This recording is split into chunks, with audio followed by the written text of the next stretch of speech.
Oi, colegas, aqui é a Bia Milk e hoje eu tô com o Dr. Jair Schmidt, médico hematologista do Hospital AC Camargo, líder do Centro de Referências em Neoplasias Hematológicas, para falar mitos e verdades sobre a leucemia linfocítica crônica. Roda a vinheta.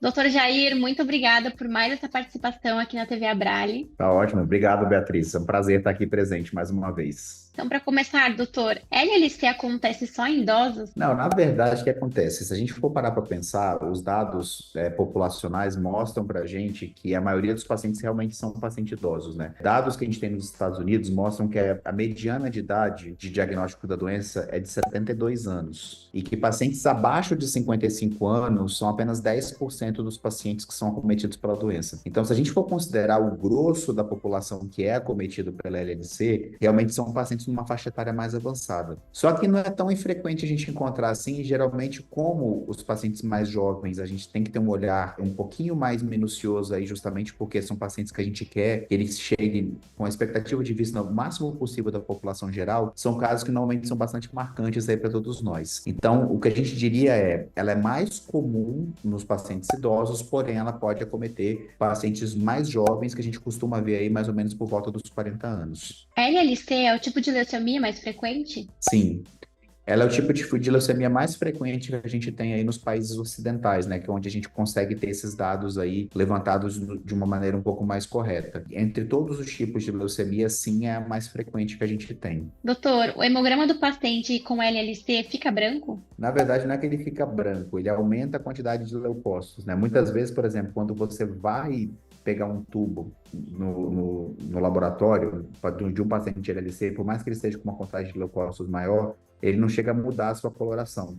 Porque ainda assim, em termos de percentual de composição do nosso sangue, a gente ainda vai ter um volume de células vermelhas, né, de glóbulos vermelhos ainda maior. Então, a coloração vermelha ela vai se manter. Mas o que que acontece? Você vai ver, muitas vezes, né, o aumento dos glóbulos brancos, né, ou leucócitos, às custas de uma célula madura, que são os linfócitos. E nesse caso da LLC são os linfócitos B. São linfócitos B clonais que a gente fala, ou seja, linfócitos B considerados malignos, mas eles são células mais diferenciadas, ou seja, células que elas já estão no nível de maturação maior, células maduras. E que por isso elas tendem a ter um comportamento em termos de evolução da doença como sendo um tratamento mais indolente, uma evolução mais indolente, ou seja, uma evolução mais lenta e mais arrastada. Então, ou seja, a gente vê isso normalmente quando o paciente colhe um hemograma por qualquer outro motivo e vem aumento dos leucócitos, mas não chega a mudar a coloração do sangue. A coloração do sangue ela continua sendo vermelha.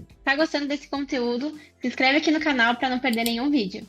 Todo paciente de LLC precisa realizar tratamento? Não, o que que acontece? Como o próprio nome diz da doença, ela é uma doença crônica. E muitos pacientes, quando a gente diagnostica, eles estão completamente assintomáticos. E a gente acaba diagnosticando a doença, muitas vezes, quando o paciente acaba fazendo um hemograma por qualquer outro motivo. Então, foi num clínico geral, ou num médico de outra especialidade, ou fez exames, muitas vezes, que a empresa pediu na medicina do trabalho. E aí, de repente, pegou o hemograma com alteração. E aí veio com uma leucocitose, né, com um aumento às custas de linfócitos, que é o que realmente caracteriza, né, linfócitos maduros, né, células já diferenciadas, que é o que diferencia aí das leucemias agudas. E aí esses pacientes, eles acabam sendo referenciados para nós hematologistas, justamente para a gente poder fazer a investigação e dar o diagnóstico. E aí, como esses pacientes são completamente assintomáticos e a gente sabe do curso crônico da doença, é o que eu falo muitas vezes para os meus pacientes. Quando eu vou usar essa frase, eu já começo falando desse jeito. O que eu vou dizer agora é, por favor, não interprete da forma pior, né? Porque pode ser um pouco frustrante falar que a doença não tem cura. Mas não ter cura não é a mesma coisa que não ter tratamento, muito pelo contrário, o tratamento da LLC melhorou muito nos últimos anos, né? Mas o que que a gente espera dentro do contexto de uma doença crônica que hoje, até o momento na medicina, por definição, a gente diz que ela não tem cura? Que a expectativa de vida do paciente, ela não seja impactada pela doença. Então, ou seja, que ele consiga viver o máximo possível, né? E a expectativa de vida seja exatamente o que a gente tem na população geral hoje. E hoje, todos os consensos de tratamento da LLC, eles são unânimes em dizer que tratar precocemente não garante que o paciente vai viver mais, né? E que muitas vezes você pode antecipar tratamento antes do momento correto de intervir, acrescentar efeitos colaterais muitas vezes, e aí sim o paciente ser impactado do ponto de vista de sintomas, qualidade de vida por conta do tratamento, né? Então é o que eu falo sempre também para meus pacientes. Aqui a gente tem um raciocínio que não é uma corrida de 100 metros rasos, é uma maratona, e que a gente quer todos os nossos pacientes cruzando a linha de chegada, né? Ou seja, vivendo bem, com qualidade de vida, o máximo possível, o mais longevo possível, e a gente tem que saber o momento certo de intervir. Doença crônica a gente tem diversas na medicina, né? Então, hipertensão, por exemplo, não tem cura, diabetes, doenças autoimunes, reumatológicas, né? Mas são doenças perfeitamente tratáveis e que muitos pacientes tratam com medicamento via oral e levam uma vida normal. Então, cada vez mais, no contexto do tratamento da LLC, a gente está chegando dentro dessa realidade, né? Mas por mais que os tratamentos tenham melhorado bastante, né, e você consegue tratar a doença cronicamente, ainda assim, hoje a recomendação é, se o paciente é completamente assintomático, ou seja, não tem nenhum sintoma decorrente da doença, não tem nenhuma alteração de exames que preocupa, a conduta é só fazer a observação, né, o watch and wait, que vem do inglês, né, que é o vigiar, né, que é o esperar e vigiar, porque muitos pacientes têm que ter atenção aos sintomas da doença, né, e trazer isso para o médico.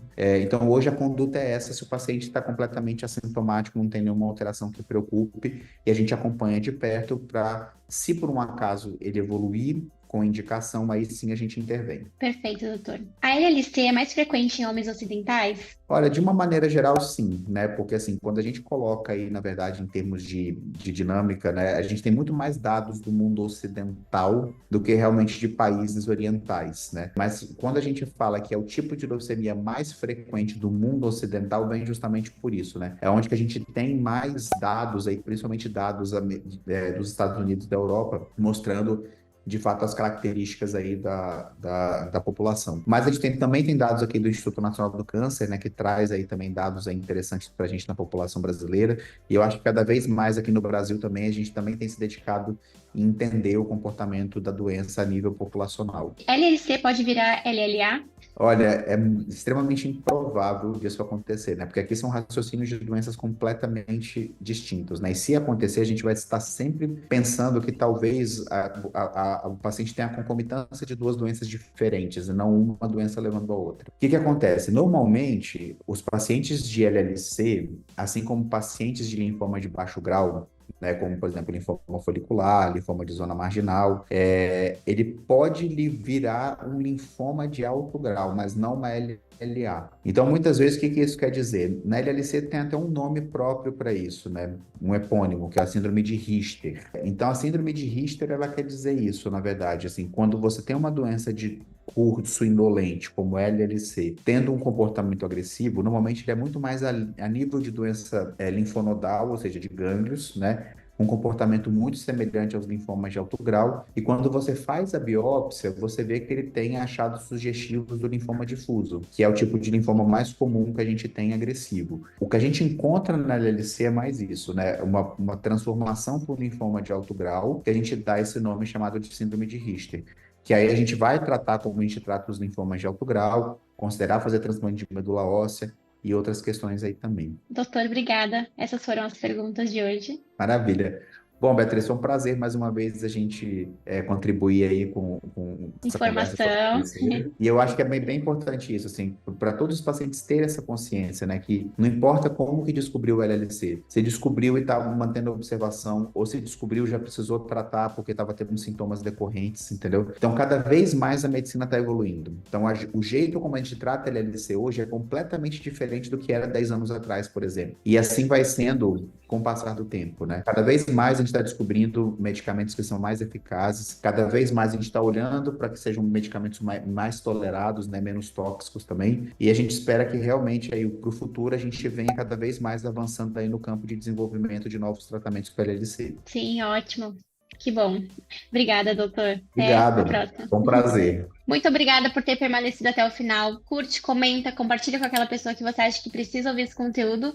E até a próxima. Beijo. Tchau.